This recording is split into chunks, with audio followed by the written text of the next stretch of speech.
Assalamualaikum dan selamat petang. Hari ini 21 bulan Mac 2021. Okey, hari ini video berkenaan dengan sambungan yang itu. Dan ada juga yang kurang faham lagi kenapa saya tak gunakan tanah dalam penanaman caladium. Saya hanya sentuh caladium, saya tak sentuh kepada Calocasia, Xanthosoma ataupun Anthurium. Okey, kebiasaannya majoritinya lah banyak menggunakan tanah campuran 6:1 ni. Dan saya tak ada masalah dengan benda ni actually. Memang boleh guna, tetapi kita susah nak kawal dia. Sebabnya secara umum kita pun tahu setiap lokaliti tanah ni dia tak sama kandungan dia. Jadi di sini bila kita menggunakan tanah ni, dia banyak parameter yang kita kena kawal. Dan setiap kali kita guna, setiap kali kita beli, bermakna kita memulakan satu eksperimen baru. Kerana setiap satu batch tanah yang kita beli itu mungkin dah berbeza dia punya kandungan. Itu salah satu sebab lah kenapa saya tak guna tanah ni dalam penanaman caladium. Tapi waktu mula-mula dulu memang saya ada guna kan. Dan saya akan tunjuk bukti bagaimana dia berbeza dengan apa yang saya gunakan selepas tu. Kerana ada banyak sebab dan saya akan terangkan satu demi satu lah. Kalau katakan tertinggal, nanti tolong bagi tahu dan saya akan sambung semula dalam video yang akan datang. Okey, ini tanah 6:1 lah yang biasa digunakan. Okey, ada juga 10:1, ada juga 4:1. Yang saya beli ini adalah 6:1. Okey, saya gunakan gantian kepada tanah. Dan kita kena faham tanah kebiasaannya dia dalam pH antara 6.8 sampai 7.3 macam tu. Dia maknanya dia asid ke alkali sedikit. Dan apabila dia jadi terlalu acidic, dia punya pH antara 3.5 sampai 6.3. Bila keadaan sampai macam tu, memang kebanyakan pokok tidak boleh hidup lah. Dia akan mula menunjukkan tanda sakit. Dan kalau tu alkali ataupun terlebih alkali, biasanya antara 7.4 sampai 7.8 atau 8.2 begitulah. Itu mengikut artikel yang ditulis dalam banyak jurnal pertanian. Okey, gantian kepada tanah ni. Sebab sekarang saya nak buat supaya media kita gunakan ni dia pH dia stable. Kerana media ni adalah standard. Pergilah satu dunia, pergi belilah benda ni, pH dia memang dah ditetapkan. Itu memudahkan kita untuk kawal media kita, untuk pH kita. Sebab apa? Kalau ikutkan dalam penulisan, caladium ni dia perlukan between antara 6.8 sampai 7.2. Jadi kita kena kawal lah pH tu. Memang tidak ada, kita susah lah nak beli alat pengukur dan sebagainya, tapi kita boleh tengok daripada simptom-simptom tu pada daun dia sebenarnya. Okey, kita balik kepada media yang saya gunakan. Di sini adalah pumice stone. Pumice stone dia ada 3 saiz yang dijual. Yang ini saiz yang nombor 2 lah, iaitu saiz M. Dia ada satu lagi saiz S dan satu lagi XL. Dia tak ada saiz L. L jarang jumpa lah. Yang ni saiz M. Yang mana pH ni bagi pumice stone ni adalah neutral. Kalau katakan tak dapat pumice stone, boleh juga digantikan dengan lava rock. Okey, dekat sini saya tak ada contoh lava rock lah. Lava rock biasanya dapat dibeli dekat kedai yang jual ikan lah. Sebab dia digunakan dalam media dalam aquarium. Ada dua jenis lava rock, satu yang warna merah dan satu lagi dia berwarna hitam. Yang berwarna hitam itu dia ada kalsium yang agak tinggi lah. Sebab dia dalam lava rock biasanya dia ada magnesium, iron dan juga kalsium. Kalau dia ada kalsium yang tinggi, dia warna hitam. Kalau kalsium dia kurang, dia warna merah. Jadi yang warna hitam tu dia lebih acidic, dan manakala yang merah tu dia adalah neutral. Jadi boleh gantilah dengan pumice stone ni. Dan yang kedua, media yang seterusnya adalah perlite. Okey, perlite ni dia lebih alkali. Okey, dan juga neutral lah, antara 7.0 sampai 7.1 lah. Itu yang di-cited ataupun disiap di dalam artikel jurnal. Macam tu, jurnal pertanian beritahu benda ni adalah 7.0 sampai 7.1 itu adalah standard. Pilih kat mana-mana dunia pun dia macam tu. Dan yang ketiganya media yang saya gunakan adalah kokopit. Okey, kokopit ni dia bersifat acidic sedikit, iaitu antara 6.0 sampai 6.8. Dekat mana-mana pun dijual dalam pH yang tersebut. Jadi dia ada, yang ini dipanggil sebagai kokopit, ada juga coco chip, dia ada peat moss dan sebagainya. Dia punya pH lebih kurang macam tu. Jadi sukatan dia adalah 1:1 dan 1:1. Itu cerita dia, dan ini adalah yang campuran yang telah dibuat lah. Okey. Kalau susah sangat, ada dalam Shopee ada jual yang dah siap. Jadi balik goncang sahaja campur, dia akan jadi macam ni, dah boleh guna terus lah. Biasanya yang dijual tu kuantiti dia lebih kurang macam ni, sesuai untuk pasu 8 inci. Okey, sekarang kita balik kepada demo kita macam mana. Okey, ini pokok yang dibeli pada 16 Disember 2020. Saya beli ubi random dengan Tuan Arnas Zoo dalam grup Keladi Thailand lah. Dulu saya ada beli 4 ubi random dan saya dapat 3 ubi FOC yang percuma, ubi kampung lah. Jadi saya tunjukkan dekat sini ada 2. Yang satu lagi ada, lebih kurang macam ni juga saiz dia. Dan saya pernah naikkan, saya pernah update dalam grup 3 kali berkenaan dengan pokok ni. Sekarang pada 21 bulan 3, dengan daripada dia dah sebesar ini dah tukar kepada media yang saya buat campuran tadi. Dia dah mula merimbun lah, pokok dah mula merimbun. Yang mana saya mula tanam ubi pada 16 bulan 12 tahun 2020. Dan ini adalah contoh yang lagi satu. Yang ni kita akan tunjuk bagaimana saya tanam dekat sini. Disebabkan dekat sini ada coco chip ataupun potongan sabut, sebab saya nak jimatkan material lah sebenarnya. Okey, kita akan tengok, kita akan buka tengok akar dia macam mana. Sebab ini memang guna media campuran yang 3 jenis tu, dia tak guna tanah langsung. Daripada awal, mula-mula saya gunakan untuk semai ubi ni, saya akan tunjuk kejap lagi. Okey, kita buka dululah. Sebab apa, kenapa saya pakai ni apa dia, klip rambut. Boleh beli kat kedai ekor lah. Ni lidi sate ni. Sebab apa, kenapa saya guna macam ni, sebab dekat sini rumah tepi bendang, jadi dia punya angin tu agak kuat. Sebab tu kita perlukan klip macam ni. Nak elakkan dia patah riuk lah, sebab apa, angin agak kuat, tambah-tambah musim kemarau macam ni. Okey, kita akan tengok macam mana dia punya akar lah. Boleh tengok akar yang ni, saya report dia daripada pasu asal dulu, lebih kurang dalam 6 minggu yang lepas. Okey, boleh nampak akar dia. Akar cukup banyak. Okey, kita tahu akar yang sihat, akar yang banyak, dia akan bagi daun yang banyak lah. Memang dia pokok yang sihat. Okey, macam mana dapat akar ni? Memang saya gunakan campuran baja yang biasa saya gunakan dekat sini lah. Kalau kata pokok dah siap macam tu, sebelum mula-mula saya untuk ubi, saya gunakan Super B1. Yang mana Super B1 ni dia basic dia adalah chemical, ataupun dia punya cairan dia adalah alkohol. Jadi dia kadar serapan dia lebih tinggi lah nak bandingkan dengan B1 organic. Kebanyakan dalam pasaran dijual adalah B1 organic, yang ni adalah chemical base. Dan ini adalah Foodie Pro Vigo, iaitu untuk kesuburan. Jadi 2 benda ni yang saya guna kebanyakan untuk pokok yang saya tunjukkan inilah. Bila dia dah sihat, dah subur, saya nak bagi naikkan warna dia, biasa saya akan gunakan amino.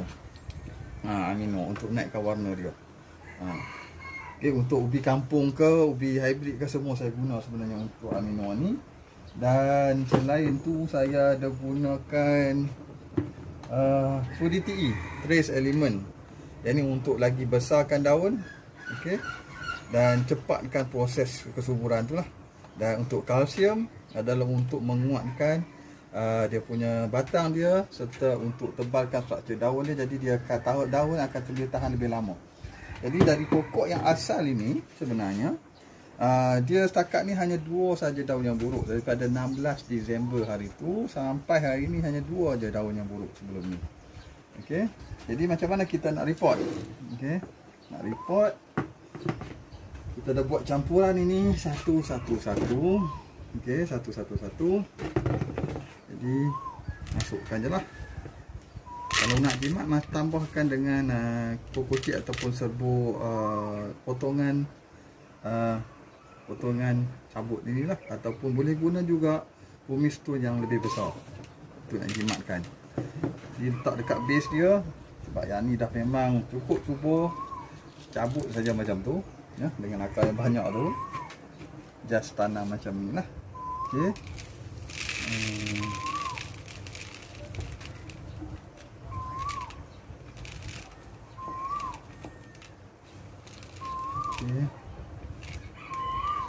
Biasanya saya akan gunakan pasu 8 inci lah kalau kata saiz yang ni. Dia tengok juga, jangan pasu terlalu besar sebab dia overpot, biasanya dia akan lagi lambat akar nak membesar.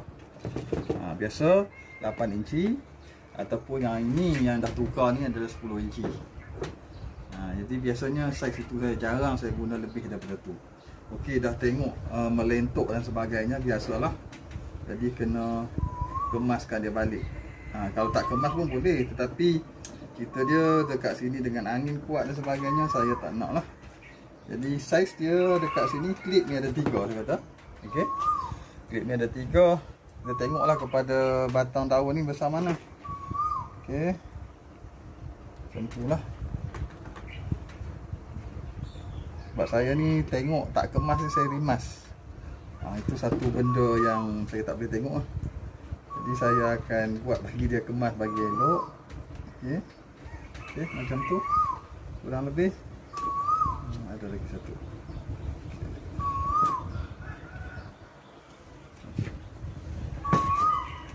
Okey, dah siap lah. Itu je. Okey, bila dah mula tanam ini, okey, mula tanam ni, saya akan gunakan 2 ni. Okey, Fortivigo dan juga Super B1. Dan campuran biasanya saya buat base kepada inilah 1.5 liter ni. Okey, saya gunakan 3 ml ini. Sebab satu tudung ni lebih kurang 15 ml. Jadi 3 ml lebih kurang 1/5 daripada tudung ni. Okey, yang ini pun 1/3 juga. 1/5 juga, itu 3 ml. Okey, dia berwarna hijau kat sini. Lebih kurang lah ni. Tengok ni lebih kurang dengan 3 ml lah. Okey, dimasukkan dalam ni. Okey, sikit dengan air.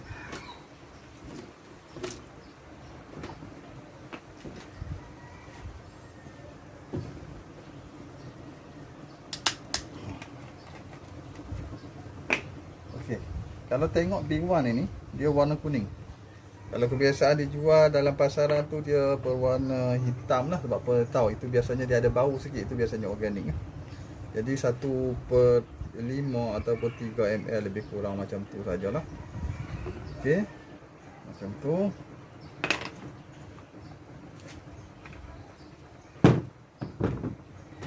Dan masukkanlah untuk 1.5 liter air. Senang je sukatan dia. Ini memang saya buat cara macam ni. Dan bila campur memang umpama air kosong saja, tak ada apa-apa, jernih je. Tapi sebab ini adalah kepekatan yang tinggi, jadi tak ada masalah lah. Dan kalau katakan terlebih pun biasanya tidak masalah. Sebab apa? Saya dah bertanya dengan owner foodie ni, dan juga saya sendiri pun dah cuba sebenarnya. Untuk 1 liter air, dia tak boleh lebih daripada 16 ml. Kalau lebih daripada 16 ml, maknanya kita dah terlebih banyak. Okey. Jadi kena, tak kisah sangat sebenarnya, tapi ini cara yang paling optimal, yang paling jimat. Kata 3 ml yang ini, 3 ml B1, Super B1, tambah dengan 1/5 liter air sahaja. Jadi macam tu lah. Dan dah siram, siap lah. Okey, siap lah. Jadi sedia untuk diletakkan dekat tempat yang kita nak. Okey, itu cerita dia. Dan biasanya saya akan tulis lah dekat sini, hari ni adalah 20. Ya, ini ada jual dekat Shopee. Kalau tak ada, saya minta atau Foodie itu menjual nanti kalau dah susah sangat nak cari. Okey, pada 21 bulan 3 2021. Okey. Nama saya tak pasti, biasanya saya akan tulis nama dan tulis tarikh dan beli dekat mana. Dan ni FOC daripada Tuan Arnas. Okey. Dah tulis tu 21 bulan. Jadi mudah lah kita nak tengok, kita nak pantau pokok kita sebenarnya. Okey, selesai satu perkara. Hari ni kita nak tengok lagi satu adalah kesan daripada kita tanam menggunakan tanah, dan juga kesan menggunakan 3 media yang saya sebutkan. 3 media ni lah. Okey.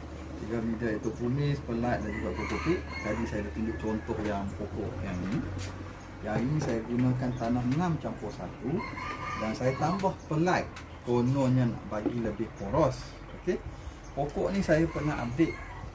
Saya pernah update dulu dekat dalam grup Keladi Thailand pun ada, dalam Keladi Mania pun ada.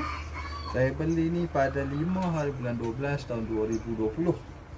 Sebab saya tahu, sebab memang saya ada buat catatan. Okey. Dan pada tengok ni.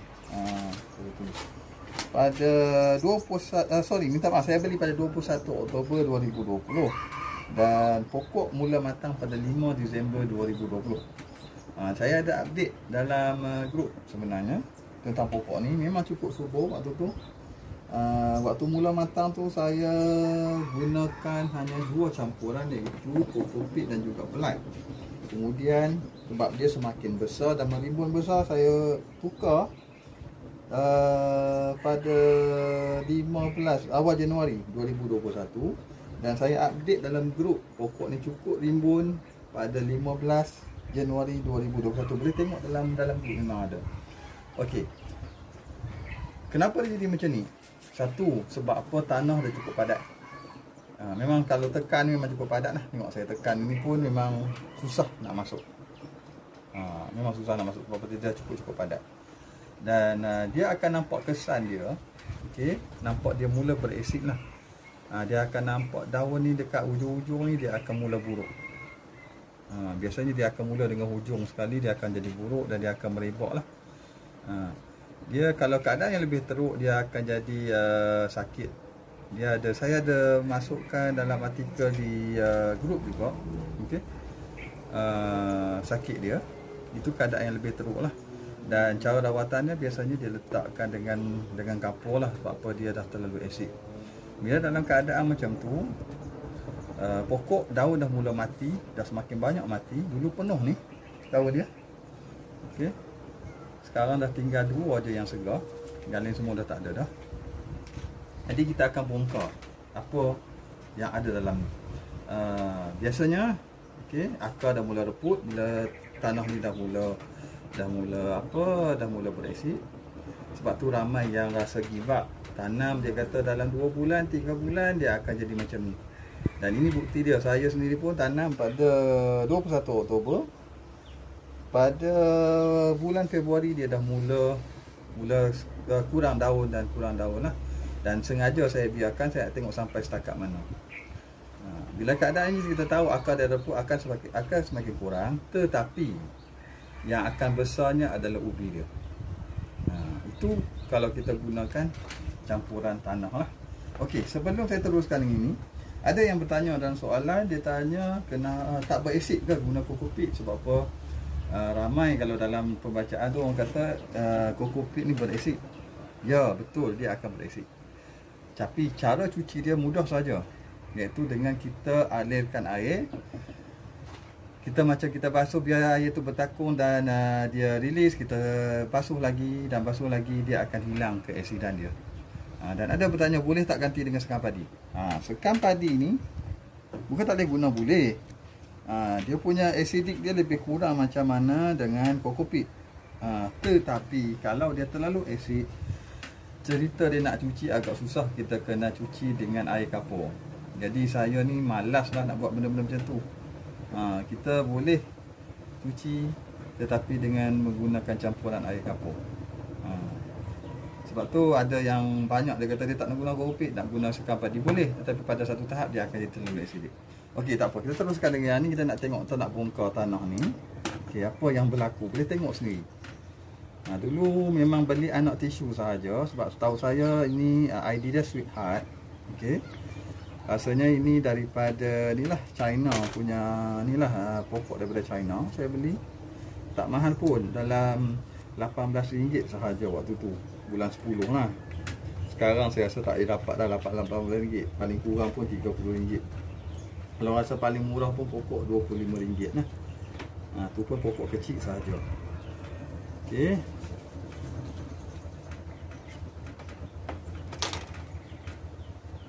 Kita akan bongkarkan sini.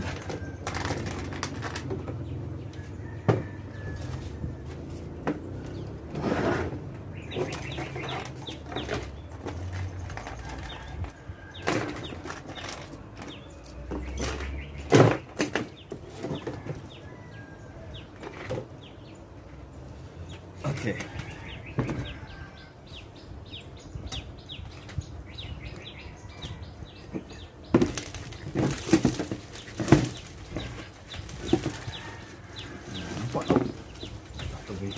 Okey. Dekat bawah sekali ni saya letak kokopik sebenarnya. Okey. Dan lapis dengan pelat. Kita tengok akar dia dah semakin kurang. Dulu saya rasa memang penuh lah akar dia ni. Okey. Ini media asal masih ada, saya tak buang.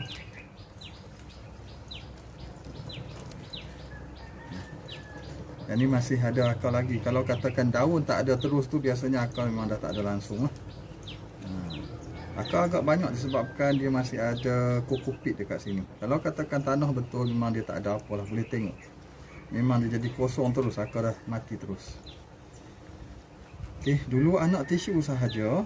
Okey, dia dapat 2 ubi dekat sini. Okey, ini 1 ubi. Kalau ubi potong pun, potong dadu memang tak nampak langsung lah. Sebab tu ada orang komplain kata penjual jual apa tak ada ubi dan sebagainya. Memang macam tu cara pembiakan dia. Okey, tengok ada tunas lah.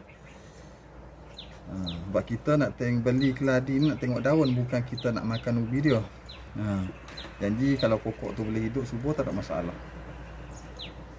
Okey, ni ubi yang utama dia dah besar ni. Bayangkan dulu beli hanya anak tisu je. Sekarang anak tisu ni fahamlah memang tak ada, kata apa, tak ada ubi langsung. Sekarang tu dia besar tu. Okey. Jadi nak tanam macam mana? Nak semai balik macam mana? Okey. Yang besar ni saya akan proses kemudian. Saya proses yang kecil dululah. Kalau tak ada akar, dia ada tunas macam tu. Okey, ada banyak cara. Okey. Ini cara yang paling cepat nak bagi naik tanpa masukkan dalam steam. Kalau nak masukkan steam boleh, tanpa masuk pun boleh, tak ada masalah. Cuma kalau masukkan steam dia akan lagi cepat. Lebih kurang dalam 1 minggu kita akan nampak dia punya tunas dia. Kalau dalam kata apa? Kalau dekat luar biasanya dia ambil masa dalam 2 minggu ke 3 minggu. Okey, campuran dia macam ni, iaitu kita campur pelat dengan kokopit sahaja. Sebab kita nak tanam, nak bagi cepat ni. Boleh juga nak digunakan campuran 3-3, tak ada masalah pun. Cuma kalau buat campuran ni dia kena kawal air sikit lah. Sebab saya target saya nak letak dekat luar je, saya tak mau letak dalam steam. Sebab tempat steam dah penuh lah. Okey. Jadi ini dia. Ubi tadi kat mana sih? Ini ubi dia, tak nampak. Jadi macam tu saja. Dah buat campuran. Tenggelam pun tak apa, tak tenggelam sikit pun tak apa, tak ada masalah pun. Okay. Ini saja. Jadi siramlah. Siram campuran tadi sebab apa, memang untuk B1, untuk bagi akar dan bagi subur. Okey. Mudah aja. Dan saya tengok sini, saya hanya gunakan pasu yang agak kecil, itu lebih kurang 4 inci. Kalau guna pasu 3 inci pun lagi bagus, sebab apa, ubi pun tak besar mana. Even dia punya ubi besar ni pun boleh pakai untuk pasu 4 inci. Jadi dah siap lah. Boleh letak dekat luar pun tak apa, nak letak dalam steam pun tak apa. Letak dalam steam akan lagi cepat. 1 minggu insya Allah Hari ke-7, hari ke-8 dia akan naik pucuk yang pertama. Kebiasaannya macam tu. Kalau letak dekat luar macam ni, ambil masa dalam 2 minggu ke 3 minggu. Ini cara saya bongkar dan tanam semula. Okey, ini memang guna tanah nah, dan campuran dengan kokopit sekali lagi dan juga pelat. Memang selepas 3 bulan biasanya dia akan jadi macam ni. Banyak pokok saya jadi macam ni dan terpaksa report semula. Okey, ini lagi satu saya nak report hari ni. Ini kalau kata pokok, ini saya beli pada Tuan Arnaf lah, admin Keladi Thailand. Saya beli hari tu sampai pada 19 hari bulan 3. Harga dia RM130, M104. Boleh cek balik lah. Nama apa tak tahu, Tuan tak bagi tahu lagi. Okey, agak besar pokok ni, puas hati lah. Okey, saya sampai 19 bulan 3 hari 21. Biasanya 24 jam saya masukkan dalam steam. Dan dia biasanya tak ada masalah lah, dia akan dah segar lah. Itu ni semalam pun dah boleh buat, dah boleh tanam dah. Okay, sebab daun ni yang layu, kita buang je lah. Kita buang saja. Ini yang media asal. Kalau ikutkan media asal ni adalah tanah selut. Tanah selut dan juga campuran daun kering lah. Kalau macam ni, kalau letak dekat luar, tanah selut ni keras. Jadi kita kena letak air dekat bawah dia. Tapi disebabkan cuaca dekat sini dia terlalu ekstrim, dia akan jadi macam kulapuk putih. Itu yang sebab kenapa saya tak biarkan benda ni macam ni. Jadi terpaksa report lah. Memang biasanya saya akan report. Okay. Dan tengok memang akar dia cukup sihat. Okay, sebab dia ditanam dalam steam lah. Biasa saya akan buang semua ni. Okey. Okey.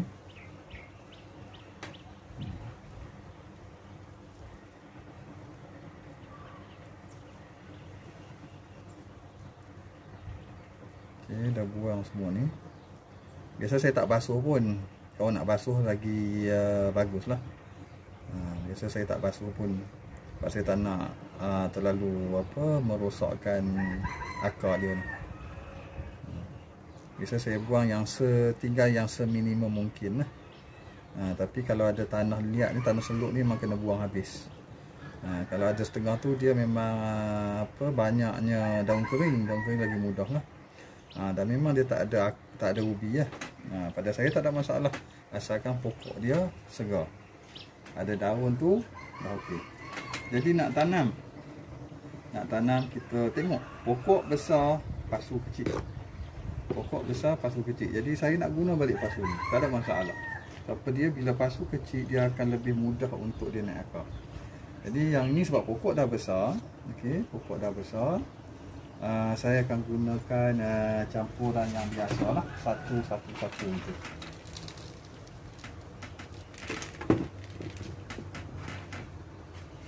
Okey, campuran satu-satu.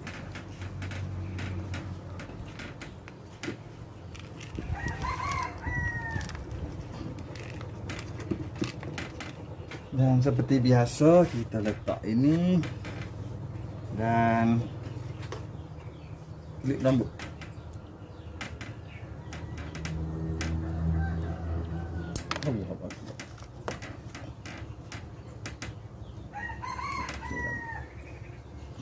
Okey, dah siap pun. Mudah aja. Jadi biasa masih siram dengan baju yang tadi. Okey, ada bertanya, lepas tukar ni nak letak dalam steam atau tidak? Okey, terpulang sebenarnya. Kalau saya, biasanya saya akan letak juga untuk 1 hari ataupun 24 jam.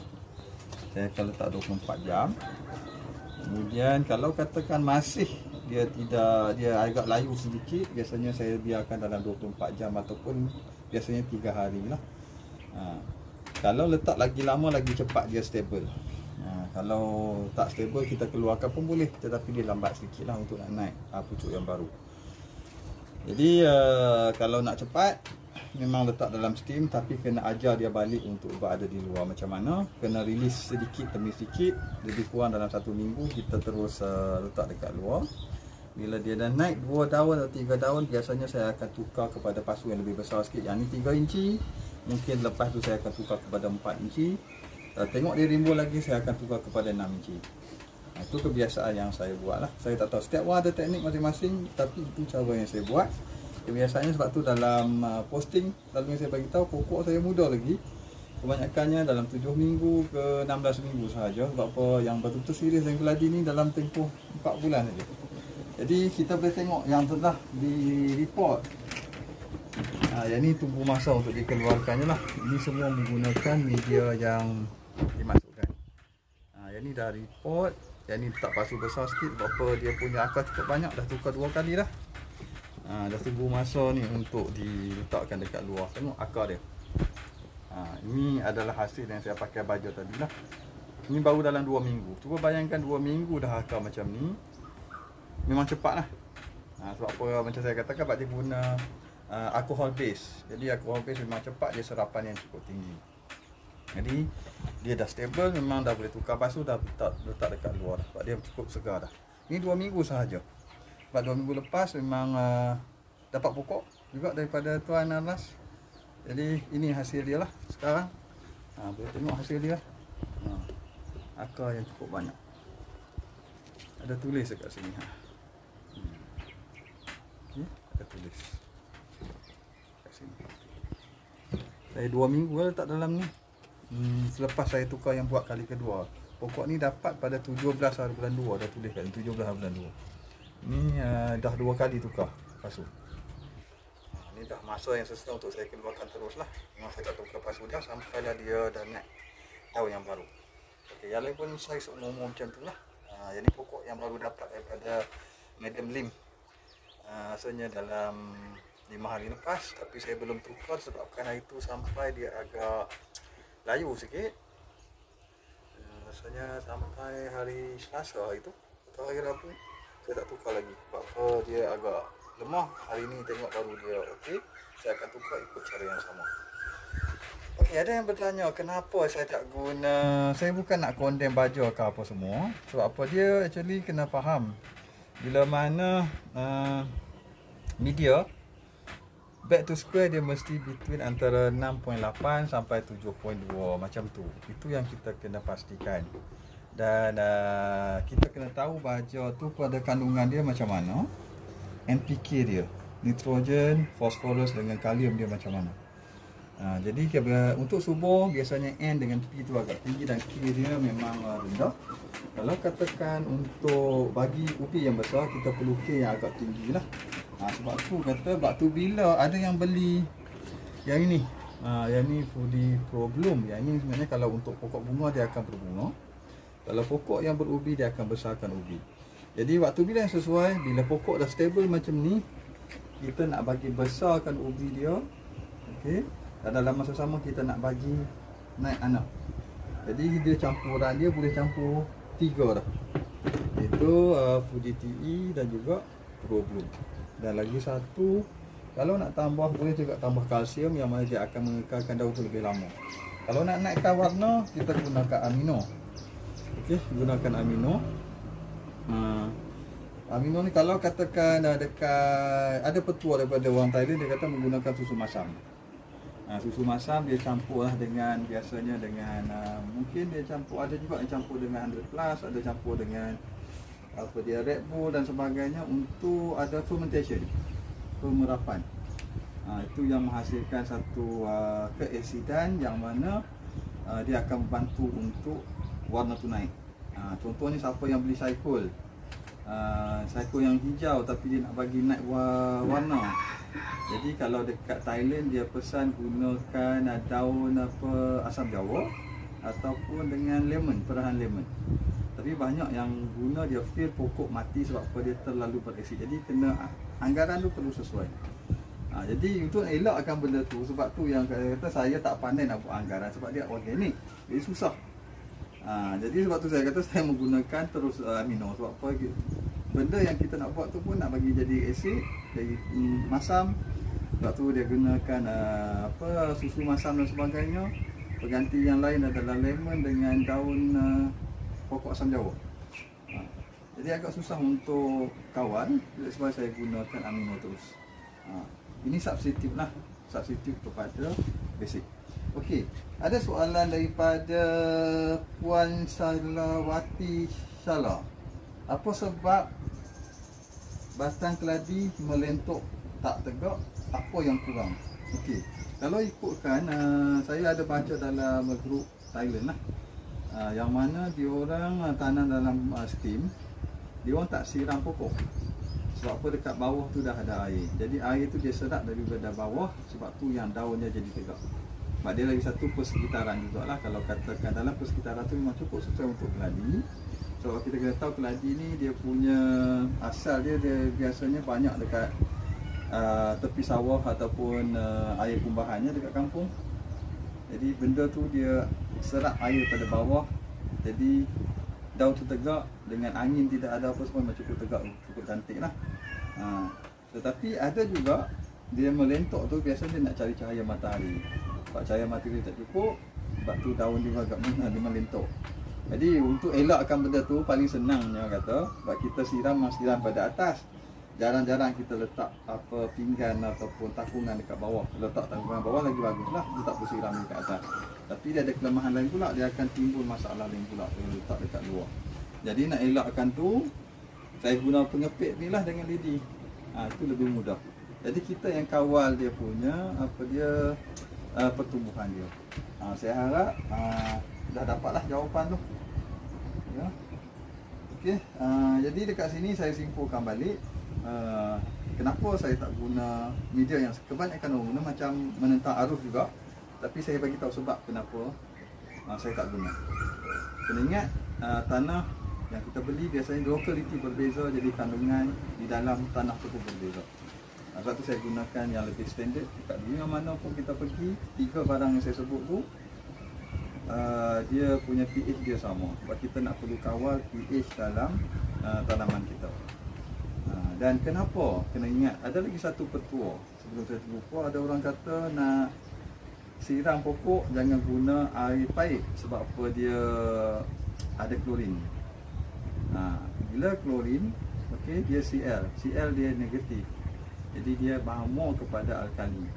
Sebab tu kalau kata nitrogen, fosforus, kalium, dia ada magnesium, dia ada iron, kita ada kalsium dan sebagainya, semuanya charge positif.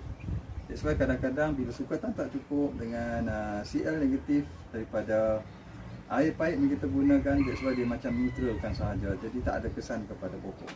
Sebab pokok memang perlukan tanah, kebanyakan pokok memang perlukan tanah yang sedikit berasid. Itu secara general dia macam tu. Okey, itu saja saya rasa.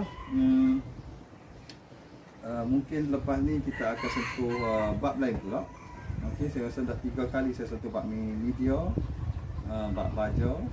Lepas ni kita mungkin kalau ada pokok saya yang sakit, tapi jarang pokok saya nak ada sakit, jadi saya susah nak tunjuk demo lah macam mana saya buat. Tapi jangan ada orang kata pokok saya sakit.